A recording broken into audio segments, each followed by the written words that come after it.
হচ্ছে।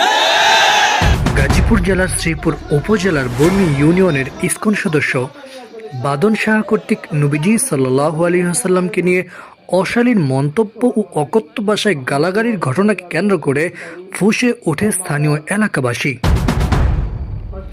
হাজার হাজার স্থানীয় আলেম ওলামা ও জনসাধারণ রাস্তায় নেমে আসে, বিক্ষোভ করতে থাকে বাদন শাহর বিরুদ্ধে।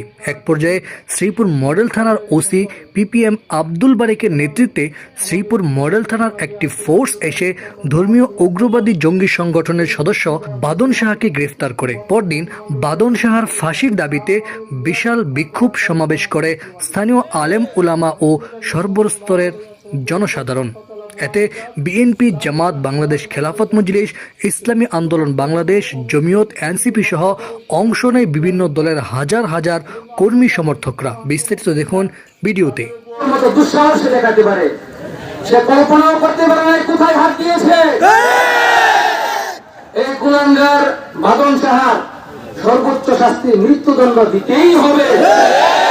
আমরা একজন জনতা, আমরা দাবি করবো সরকারের কাছে, তাকে আইনের আওতায় নিয়ে সর্বোচ্চ শাস্তি ফাঁসি দাবি করছে।